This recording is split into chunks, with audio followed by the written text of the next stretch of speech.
अस्सलामुअलैकुम। Welcome to JK civil services. हम MCQ series launch कर रहे हैं अकाउंटेंसी के लिए। जो भी आपका फाइनेंस अकाउंट असिस्टेंट का एग्ज़ाम है, इसमें जो भी सिलेबस है उसको हम टॉपिक वाइज एमसीक्यूज़ लाएंगे। इससे आपको एक आइडिया मिलेगा, एक कंसेप्ट मिलेगा कि जेके एसएसबी कैसे क्वेश्चंस पूछता है और हमें कैसे क्वेश्चंस को अटेम्प्ट करना है। So without wasting your time let us get started. आपका पहला ही क्वेश्चन है, which concept suggests the exclusion of human resource in balance sheet. Question पूछता है आपको अकाउंटिंग का वो कंसेप्ट बोलना है जो कहता है कि ह्यूमन रिसोर्स जो है उसे बैलेंस शीट में नहीं दिखाएंगे, उसे बुक्स ऑफ अकाउंट्स में नहीं दिखाएंगे। तो ऑप्शंस देखते हैं। एक्रूअल कंसेप्ट है, मनी मेजरमेंट कंसेप्ट है, गोइंग कंसर्न कंसेप्ट है, कॉस्ट कंसेप्ट है। इसमें जो राइट आंसर है वो है मनी मेजरमेंट कंसेप्ट। क्यों है money measurement concept? Money measurement concept कहते हैं आपको अकाउंट्स में, बुक्स ऑफ अकाउंट्स में, बैलेंस शीट में आपको वही ट्रांजैक्शंस रिकॉर्ड करनी है, वही चीज़ें रिकॉर्ड करनी है जिनको हम मनी में कन्वर्ट कर सके, जिनको हम मनी में कन्वर्ट कर सके। अब आप बोलिए, जो हमारे ह्यूमन रिसोर्स हैं, जो हमारे एम्प्लॉयज़ हैं, मैनेजर्स हैं, जो भी हमारे बिजनेस में काम करते हैं, क्या हम उनका मॉनेटरी वैल्यू निकालते हैं? हम ह्यूमन फोर्स का मॉनेटरी वैल्यू नहीं निकालते हैं। इसीलिए ये बैलेंस शीट में रिकॉर्ड नहीं होगा। और इसको रेस्ट्रिक्ट कौन करता है, एक्सक्लूड कौन करता है? That's none and only money measurement concept. वो कौन सा है? वो है money measurement concept. So the right answer is option B, that's money measurement concept. अब आप देखिए दूसरा क्वेश्चन। ये कहता है the concept of conservatism takes into account. जो हमारा कंसेप्ट है कंजर्वेटिज्म है वो क्या अकाउंट में लेता है, लेकिन बोलता है जो कंजर्वेटिज्म है वो क्या अकाउंट में लेता है। नीचे ऑप्शंस हैं, all future profits and all future losses, all future profits है but leaves all future losses, all future losses but leaves all future profits, all of the above. आपको मैं पहले समझाऊंगी कंजर्वेटिज्म क्या होता है। कंजर्वेटिज्म जो है ना, ये कंजर्वेटिज्म ये बोलता है जो भी फ्यूचर लॉसेस है उसे हमें लेना है, उसे हमें कंसिडर करना है। और जो भी फ्यूचर प्रॉफिट है उसे हम कंसिडर नहीं करेंगे। ये अकाउंटिंग में इसे कहते हैं प्लेइंग सेफ पॉलिसी। हमें सेफ रहना होता है। अगर लॉस होगा ना, हम पहले ही प्रोविजन क्रिएट करते हैं, पहले ही रिजर्व्स को क्रिएट करते हैं ताकि हम कंपनसेट कर पाए इस लॉस को, हमारा बिजनेस डूब ना जाए कल को फ्यूचर में। इसीलिए हम लॉसेस को पहले ही अकाउंट में लेते हैं, फ्यूचर प्रॉफिट्स को हम अकाउंट में नहीं लेते। हम बोलते हैं होगा प्रॉफिट तो फ्यूचर में देखेंगे, लेकिन लॉस जो ही हम सुनते हैं लॉस होने वाला हम पहले ही उसको अकाउंट में लेते हैं। And it is due to the concept, that's concept of conservatism. अब ऑप्शन थर्ड यानी कि option C is the right answer, all future losses but leaves all future profits. इसमें हम लॉसेस को लेते हैं, प्रॉफिट्स को छोड़ते हैं, ये ठीक है। तो it's the right answer, all future losses but leaves all future profits. अब आप देखिए ये वाला question, the claim of outsiders against the assets of the business is called. बोलते हैं जो भी आउटसाइडर्स का क्लेम होगा against the assets of the business उसे क्या कहते हैं? उसे लोन कहेंगे, सन्ड्री क्रेडिटर्स कहेंगे, लाइबिलिटीज कहेंगे या कैपिटल कहेंगे। अगर आप देखेंगे ना, ये तीनों लाइबिलिटीज हैं, ये तीनों लाइबिलिटीज में आते हैं, लोन्स, सन्ड्री क्रेडिटर्स और लाइबिलिटीज़। ये तो लाइबिलिटीज़ हैं। और ये है ना, ये भी बिजनेस पे लाइबिलिटी होती है, लेकिन ये किसका अमाउंट होता है? ये ओनर का अमाउंट होता है। ओनर का अमाउंट जो बिजनेस में होता है उसे कैपिटल कहते हैं। जो आउटसाइडर, चाहे इन्वेस्टर हो, क्रेडिटर हो, कोई भी बंदा हो, बैंक हो, जिसने हमारे यहाँ हमारे बिजनेस में इन्वेस्ट किया हो, उस सारे पैसे को हम इकट्ठे लाइबिलिटीज़ कहते हैं। तो जो आउटसाइडर्स का ये क्लेम है ना, इसे लाइबिलिटीज़ कहते हैं। फिर लाइबिलिटीज़ की क्लासिफिकेशन होती हैं, लोन होता है कोई, सन्ड्री क्रेडिटर होता है कोई, इन्वेस्टमेंट होती हैं किसी की, डिबेंचर्स होते हैं, ये टाइप्स ऑफ लाइबिलिटीज़ हैं। लेकिन मेन हेड क्या है, आउटसाइडर्स का जो क्लेम है ना, दैट इज़ लाइबिलिटीज़। अब आप बोलेंगे सन्ड्री क्रेडिटर्स क्यों नहीं आएगा, लोन्स क्यों नहीं आएगा, वो इटसेल्फ सब पार्ट है लाइबिलिटीज़ का। So the main head is liability, so the answer here is liability.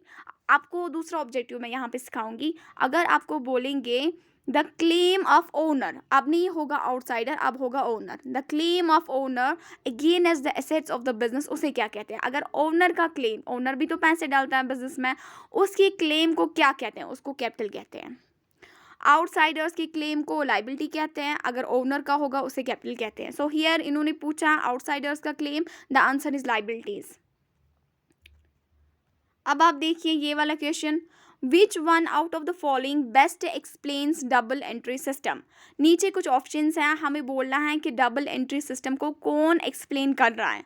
अब डबल एंट्री सिस्टम क्या होता है? डबल एंट्री सिस्टम सिंपली है for every debit there is corresponding credit. जो भी हम डेबिट करेंगे उसका कुछ क्रेडिट जाता है, और जो भी हम क्रेडिट करेंगे उसका कुछ कोई ना कोई एस्पेक्ट डेबिट जाता है। अब अकाउंटिंग में हमारे अकाउंट्स बनते हैं, personal account, real account, nominal account. इसमें हम बोलते हैं ये इनकी रूल्स को हम बोलते हैं golden rules of accounting. Personal account का रूल क्या है? Debit the receiver, credit the giver. Real account का रूल क्या है? What comes in debit, what goes out credit. Nominal account का रूल क्या है? All expense and losses debit, all incomes and gains credit. तो हम ऑप्शंस को पढ़ते हैं।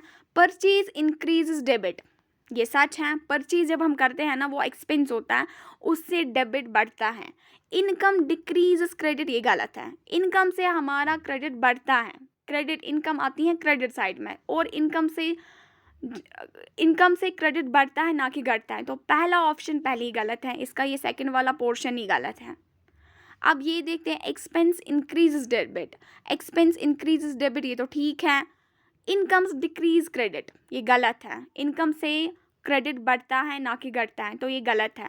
अब तीसरी ऑप्शन है, receiver is debit, giver is credit, this is the right answer. Personal account का रूल जो है वो है debit the receiver, credit the giver. अब देखिए इन्होंने क्या लिखा, इन्होंने लिखा है रिसीवर इज डेबिट, वही हो गया डेबिट द रिसीवर। यहाँ पे लिखा है इन्होंने गिवर इज क्रेडिट, वही हो गया क्रेडिट द गिवर। तो इन्होंने पर्सनल अकाउंट का जो डबल एंट्री सिस्टम रूल है, debit the receiver, credit the giver, वो तीसरी ऑप्शन में हमें आता है। तो right answer is receiver is debit, giver is credit. Mainly ये किस अकाउंट में ये रूल चलता है? ये पर्सनल अकाउंट का गोल्डन रूल है, debit the receiver, credit the giver. यही यहाँ पे बेस्ट एक्सप्लेन करता है डबल एंट्री सिस्टम को। सो the right answer is receiver is debit, giver is credit. अब आप देखिए ये वाला question, nominal account is classified under. बोलते हैं जो नॉमिनल अकाउंट है ना, इसको किस में हम क्लासीफाई करेंगे? Impersonal account, real account, personal account, representative personal account. आपको पता है जो हमारे अकाउंट्स हैं ना, जो हमारे अकाउंट्स हैं उसमें से दो हेड्स होती हैं, एक होता है पर्सनल अकाउंट्स, दूसरा होता है इम्पर्सनल अकाउंट्स। इम्पर्सनल में आता है रियल अकाउंट्स और नॉमिनल अकाउंट्स। मैं फिर से बोलूँगी, अकाउंट्स की दो मेन क्लासिफिकेशंस होती हैं, एक है पर्सनल अकाउंट, दूसरा है इम्पर्सनल अकाउंट। इम्पर्सनल अकाउंट में आता है रियल अकाउंट और नॉमिनल अकाउंट। अब यहाँ पे ऑप्शंस देखते हैं, nominal account is classified under impersonal account.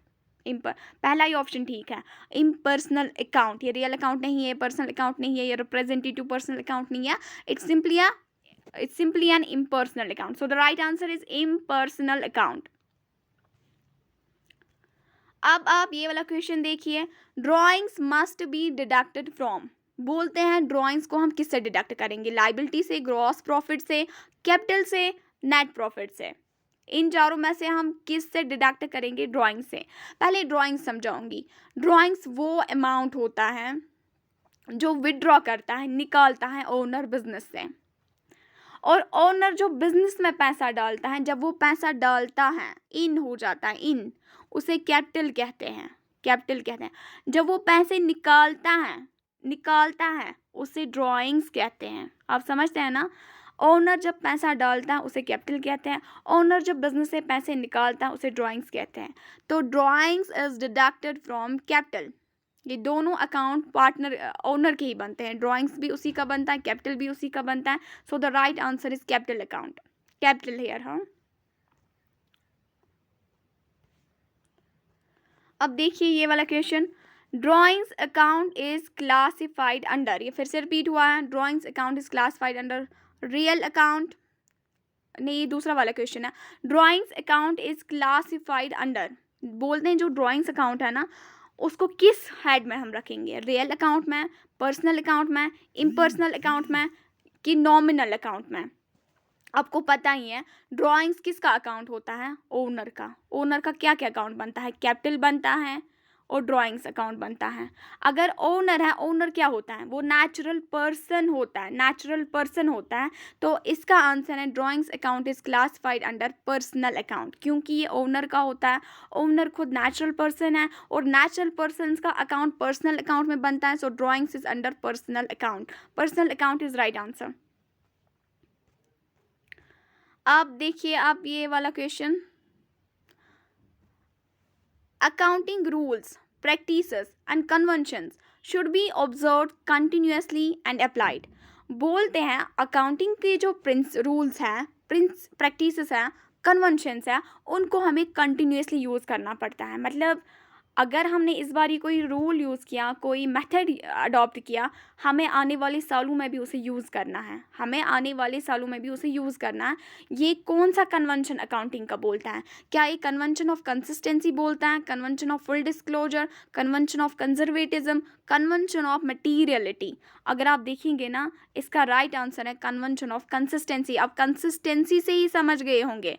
Consistency बोलता है कि अगर आपने कोई अकाउंटिंग का मेथड यूज़ किया, अगर आपने कोई मेथड यूज़ किया, आपको उसको लगातार फ्यूचर में भी यूज़ करना है। ये नहीं कि आप इस बारी एक मेथड यूज़ करेंगे, अगले साल दूसरा मेथड, तीसरे साल तीसरा मेथड। ये अकाउंटिंग में एक्सेप्टेबल नहीं है। और ये कौन बोलता है, convention of consistency. So the right answer is convention of consistency. अब देखिए आप ये वाला question, according the concept of conservatism, the stock is trade is valued here। According to the concept of conservatism, the stock in है यहाँ पे, the stock in trade is valued at, the stock in trade is valued at. आपको पता ही है conservatism क्या बोलता है, प्रॉफिट्स अगर फ्यूचर में होंगे, प्रॉफिट्स अगर फ्यूचर में होंगे उन्हें कंसिडर नहीं करना, लॉसेस अगर होंगे उन्हें कंसिडर करना है।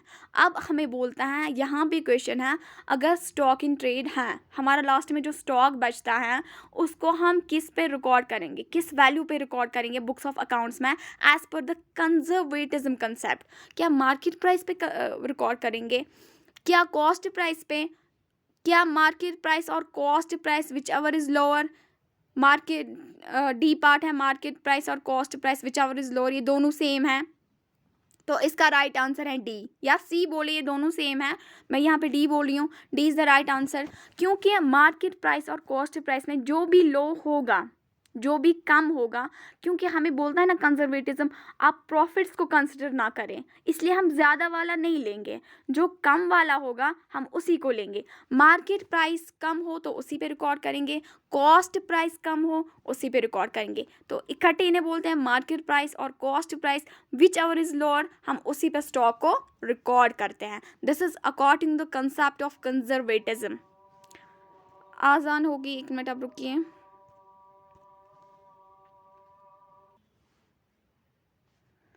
तो अब है नेक्स्ट क्वेश्चन, वो है the concept of conservatism takes into account, ये तो आपको पता ही है, all future losses but leaves all future profits, यही इसका राइट आंसर है।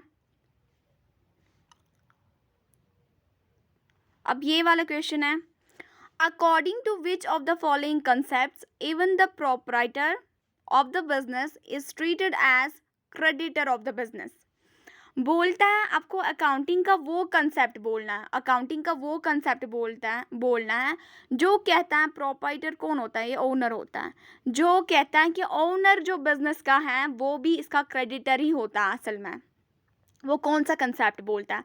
नीचे ऑप्शंस है money measurement concept, cost concept, dual aspect concept, business entity concept. So the right answer is business entity concept. यही एक कंसेप्ट है जो बोलता है ये ओनर है और ये जो बिजनेस है ये दो अलग अलग हैं, इसीलिए ओनर का पैसा कर्जा होता है बिजनेस को, जिसे लाइबिलिटी कहते हैं। और ये किस कंसेप्ट के हिसाब से, ये है बिजनेस एंटिटी कंसेप्ट, जो कहता है ओनर ये क्रेडिटर ऑफ द बिजनेस है। So the right answer is business entity concept. अब आप देखिए ये contingent liability is shown in the balance sheet because of. पहले मैं आपको बोलूँगी कंटिंजेंट लाइबिलिटी क्या है। ये वो लाइबिलिटी क्या होता है, कर्जा। ये वो लाइबिलिटी है जो हो भी सकती है हमारी लाइबिलिटी, हमारी बिजनेस की लाइबिलिटी हो सकती है या नहीं भी हो सकती है। अब इसका क्या मतलब, किसी ने बिजनेस को केस किया है कोर्ट में बिजनेस को कोई केस ये लड़ रहा है। अगर बिजनेस ने वो जीता, मतलब बिजनेस पे कोई क्लेम है, बिजनेस ने अपनी सफाइयाँ दी और उसके बाद उसको बोलेगा बिजनेस, कोर्ट बोलेगा बिजनेस इनोसेंट है, इस पे लाइबिलिटी नहीं चढ़ेगी, तो उस टाइम पे बिजनेस की वो लाइबिलिटी नहीं होगी। लेकिन अगर साबित हो गया कि बिजनेस की ये गलती है, बिजनेस ने फ्रॉड किया है, बिजनेस को इतनी पेनल्टी 10,000 की पेनल्टी देनी होगी कस्टमर को या किसी और को, तो उस टाइम में बिजनेस की लाइबिलिटी बनेगी। लेकिन क्या कोई जानता है कोर्ट फैसला सुनाएगा 1 महीने के बाद या 5 महीने के बाद? क्या 5 महीने पहले कोई जानता है कि केस किसके फेवर में जाएगा? नहीं, ये नहीं हो सकता। इसीलिए इस लाइबिलिटी को कहते हैं कंटिंजेंट लाइबिलिटी, जो हो भी सकती हैं नहीं भी हो सकती हैं। अब इसे भी हमें बैलेंस शीट में रिकॉर्ड करना होता है, मोर अप्रोप्रिएटली इसे बोलते हैं बैलेंस शीट की फुटनोट में इसे दिखाते हैं। बैलेंस शीट के फुटनोट में कंपनीज या बिजनेसेस दिखाती हैं कि हमारी कंटिंजेंट लाइबिलिटी ये है, और वो किस किस कंसेप्ट के हिसाब से हम दिखाते हैं, किस कन्वेंशन के हिसाब से दिखाते हैं। यहाँ पे ऑप्शंस है convention of consistency, convention of materiality, convention of full disclosure, convention of conservatism. मुझे उम्मीद है आपको समझ आया होगा। इसका राइट आंसर है कन्वेंशन ऑफ फुल डिस्क्लोजर, क्योंकि फुल डिस्क्लोजर ही बोलता है आप अपने यूजर्स को फुल इंफॉर्मेशन दो, ताकि आप अपनी कंटीजेंट लाइबिलिटी को भी बैलेंस शीट में शो करो, ताकि इनको फेयर एंड ट्रू इंफॉर्मेशन मिले। It's as per the concept of convention of full disclosure. So right answer यही है। अब आप इसे देखिए, which of the following is related with money measurement concept. नीचे कुछ ऑप्शंस हैं, आप बोलिए मनी मेजरमेंट कंसेप्ट के रिलेटेड कौन सी वाली है। All business transaction should be expressed in money. Money measurement concept भी बोलता है कि हमें ट्रांजैक्शंस को एक्सप्रेस करना है मनी में, ये भी ठीक है। दूसरी ऑप्शन है the transactions which can not be expressed in money will not be recorded in books of accounts. ये भी ठीक है, मतलब उन्हें रिकॉर्ड नहीं करेंगे। ये तो बहुत ही ठीक है। ये तो पहले ही बोलते हैं हम जिस ट्रांजैक्शन को हम रिकॉर्ड नहीं कर सकते, कन्वर्ट नहीं कर सकते मॉनेटरी वैल्यूज में, उसे रिकॉर्ड नहीं करेंगे। तीसरी ऑप्शन है business is treated as separate from the owner from the proprietor. ये बिजनेस एंटिटी कंसेप्ट है, तो ये नहीं आएगा। जब ये नहीं आएगा ऑल ऑफ द अबव, ये तो बिल्कुल भी नहीं आएगा। अब हमें उनमें से मोस्ट अप्रोप्रिएट आंसर ढूंढना है, तो वो ये है transactions which can not be expressed in money will not be recorded in the books of accounts. अगर आपको आंसर्स में ऑप्शंस होती ए एंड बी, आपको बोथ लिखना था ए एंड बी, क्योंकि दोनों सही हैं। अब आप ये वाला क्वेश्चन देखिए, according to money measurement concept which of the following will not be recorded in the books of accounts. Money measurement concept के हिसाब से किसे हम रिकॉर्ड नहीं करेंगे बुक्स ऑफ अकाउंट्स में। नीचे कुछ ऑप्शंस हैं, extra profit arising out of revaluation of assets. हमने एसेट्स को रिवैल्यू किया, वहाँ से हमें प्रॉफिट आया। फॉर एग्जाम्पल हमें 1000 का प्रॉफिट आया, क्या हम इस 1000 को नहीं दिखा सकते बुक्स ऑफ अकाउंट्स में? क्यों नहीं दिखा सकते? इसको तो हम बिल्कुल दिखा सकते हैं। ये तो मनी वैल्यू में हम बोलते हैं हमारा 1000 का प्रॉफिट हुआ, 1 लाख का प्रॉफिट हुआ, इसको तो सीधे कैश में होता है। इसको डायरेक्टली हम अपने बुक्स ऑफ अकाउंट्स में दिखाएंगे। कमीशन पेएबल टू सेल्समैन, हमारा सेल्समैन है, उसको कमीशन देना, वो किस में देते हैं? हम उसको कैश में देते हैं, तो ये भी ज़रूर हम रिकॉर्ड करेंगे। All of the above, all of these पहले तीसरा वाला देखते हैं, क्वालिटी ऑफ द प्रोडक्ट्स, यही आएगा। Quality of the products is the right answer, क्योंकि हम क्वालिटी नहीं दिखाते, क्वालिटी हम अपने बुक्स ऑफ अकाउंट्स में रिकॉर्ड नहीं करते as per the money measurement concept. So right answer is quality of the products. अब आप देखिए ये वाला question, according to going concern a business is assumed as having. बोलते हैं जो अकाउंटिंग का गोइंग कंसर्न कंसेप्ट है ना, गोइंग कंसर्न कंसेप्ट, उसके हिसाब से हम क्या अज्यूम करते हैं, बिजनेस की लाइफ क्या है, क्या इसकी लिमिटेड लाइफ है, क्या इनडेफिनिट लाइफ है, क्या वेरी लॉन्ग लाइफ है, क्या नन ऑफ द अबोव है। Right answer is an indefinite life. हम एज्यूम करते हैं as per the going concern concept, जब हम बिजनेस को स्टार्ट करते हैं ना, हम बोलते हैं ये चलता जाएगा, ये चलता जाएगा, चलता जाएगा, इन फ्यूचर ये कभी बंद नहीं होगा, इसकी इनडेफिनिट लाइफ है। It's as per the concept of going concern. So the right answer is indefinite life, limited नहीं है, वेरी लॉन्ग नहीं है, नन ऑफ द वो नहीं है, indefinite life is the right answer. अब आप इस वाले क्वेश्चन को देखिए, नहीं ये रिपीट हुआ, इस वाले क्वेश्चन को देखिए, द सप्लाई ऑफ गुड्स और services in exchange of money between two parties is known as. बोलते हैं वो सप्लाई जिसमें गुड्स एंड सर्विस का एक्सचेंज होगा अगेंस्ट मनी, उसको क्या बोलेंगे, क्या उसे गुड्स ट्रांजैक्शन बोलेंगे, सर्विस ट्रांजैक्शन बोलते हैं, बिजनेस ट्रांजैक्शन बोलते हैं, क्रेडिट ट्रांजैक्शन बोलते हैं। अगर हम देखेंगे गुड्स ट्रांजैक्शन जो है ना, इसमें गुड्स का एक्सचेंज होता है, सर्विस में सर्विस का एक्सचेंज होता है, क्रेडिट में उधारी, जो हम उधार लेते हैं, खरीदते हैं, सेल करते हैं ऑन क्रेडिट बेसिस, उसे क्रेडिट ट्रांजैक्शन बोलते हैं। लेकिन बिजनेस ट्रांजैक्शन में ये सब कुछ आता है, both supply of goods and services इसमें आते हैं। तो the right answer is business transactions. Business transactions में इंक्लूड बोथ होते हैं, गुड्स भी और सर्विसेज भी। सो the right answer is business transactions. अब आप इसे देखिए, when an account represents certain person or persons then it is called। बोलते हैं वो अकाउंट जो रिप्रेजेंट करेगा कुछ पर्सन्स को, उस अकाउंट को क्या बोलेंगे। नीचे ऑप्शंस है, natural personal account, artificial personal account, real account, representative personal account.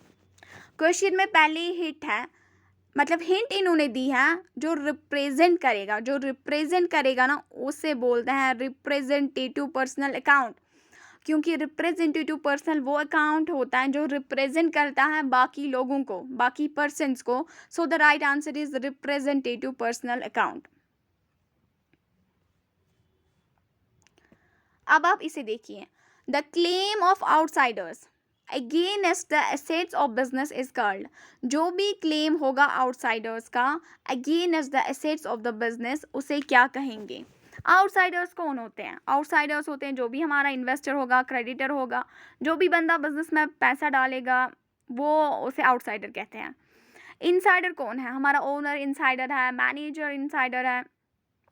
अब आप देखिए, जो आउटसाइडर्स का क्लेम होगा ना अगेंस्ट एसेट्स, उसे क्या कहेंगे, उसे लायबिलिटी कहेंगे, लायबिलिटी कहेंगे। नीचे ऑप्शंस हैं, loan, sundry creditor, liabilities, capital.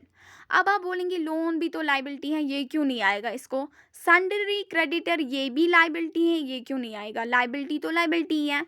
जो लायबिलिटी है ना, लायबिलिटी खुद, इसकी सब क्लासिफिकेशंस है, जैसे इसमें आएगा लोन्स, ये है लॉन्ग टर्म लायबिलिटी, इसमें आएगा सन्ड्री क्रेडिटर, ये है शॉर्ट टर्म लायबिलिटी, इसमें आएगा डिबेंचर्स, वो है लॉन्ग टर्म लायबिलिटी। लायबिलिटी की सब क्लासिफिकेशंस में आता है लोन्स और सन्ड्री क्रेडिटर्स, इसीलिए ये दो ऑप्शंस अप्रोप्रिएट नहीं है। जो आउटसाइडर्स का क्लेम होता है ना इन होल, उसे कहते हैं लायबिलिटीज। इसका राइट आंसर है लायबिलिटीज। यहाँ पे मैं आपको दूसरा MCQ सिखाऊंगी, दूसरा क्वेश्चन सिखाऊंगी। अगर आपको अब क्वेश्चन होगा the claim of the owner, outsiders नहीं है यहाँ पे, the claim of the owner, मैं आउटसाइडर्स को काट रही हूँ, against the assets of the business is called, उसे क्या कहेंगे। अगर ओनर का क्लेम है against the assets of the business, उसे क्या कहेंगे, ओनर की क्लेम को कहते हैं कैपिटल, इसे आप याद रखिएगा।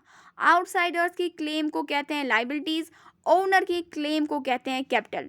अब इन्होंने यहाँ पे क्वेश्चन में पूछा था outsider, so the right answer is liabilities. अब आप इसे देखें, when an asset increases it is account is, बोलते हैं जब एक एसेट इंक्रीज होगा इसके अकाउंट को क्या करेंगे, इसके अकाउंट को क्या करेंगे, उसको डेबिट करेंगे कि क्रेडिट करेंगे। जब एसेट इंक्रीज होता है, एसेट इंक्रीज होता है, एसेट है रियल अकाउंट, रियल अकाउंट का गोल्डन रूल है debit what comes in, credit what goes out. जब एसेट इंक्रीज होगा, ये इन होगा कि आउट, ये इन होगा, ये बढ़ा, ये इन हमारे पास आया। अगर हमारे पास 5 चेयर्स थी, अब हमने और लाई 10, हमारे पास 15 हो गई, इन हो गई और इंक्रीज हुआ, इसका अकाउंट है ना वो डेबिट हो जाएगा, अकाउंट इज डेबिटेड। अगर आपको अब ऐसे क्वेश्चन आएगा when an asset increases it is amount, अब अकाउंट नहीं है, its amount in debited, credited, increased, reducer, इसका अमाउंट इंक्रीज हो जाएगा, इसका अमाउंट इंक्रीज हो जाएगा, अमाउंट इज इंक्रीजेड। मगर इन्होंने क्या लिखा है, अकाउंट को क्या करेंगे, account is debited, account is debited, account is debited is the right answer.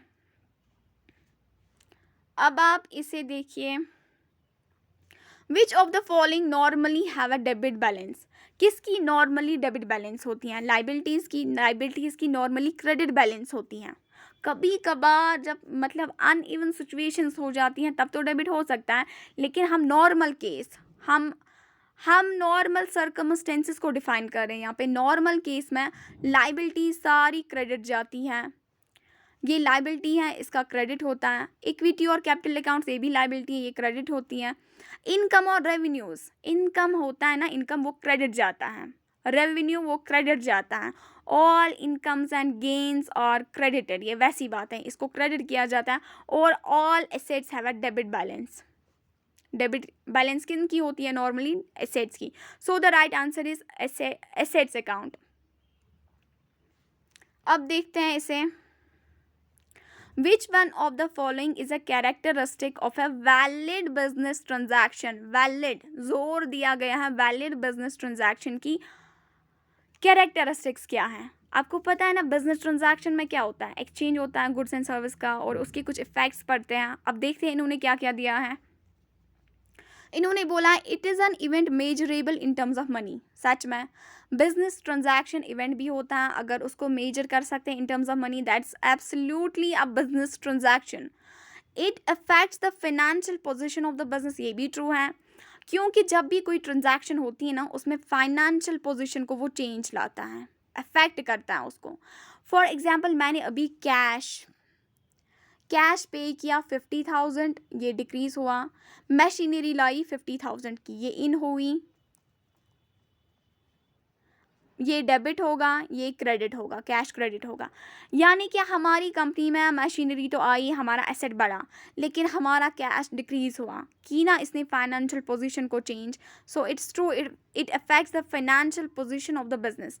तीसरी जो ऑप्शन है, it should be supported by a source document, ये सबसे इम्पॉर्टेंट है एक बिजनेस ट्रांजैक्शन को वैलिड बनाने के लिए। एक बिजनेस ट्रांजैक्शन कैसे वैलिड होती है, जब उसका सोर्स डॉक्यूमेंट हो, जब उसका सोर्स डॉक्यूमेंट होता है ना। सोर्स डॉक्यूमेंट मतलब क्या, अगर हमारे पास कोई मशीनरी है ना, कल को ऑडिट होगा कि ये हमारी मशीनरी है कि नहीं, हमने ये 50,000 में लाई है कि नहीं, उस टाइम कैसे वैलिडिटी बढ़ जाती है, जब हमारे पास बिल होती हैं। सोर्स डॉक्यूमेंट्स वही आप समझिए बिल्स होती हैं। तो ये सारी हैं characteristics of a valid business transaction. So all of the above is the right answer. अच्छा, आपको पूछा गया which one of the following is the characteristics of a valid business transaction, आपको एक बोलना है।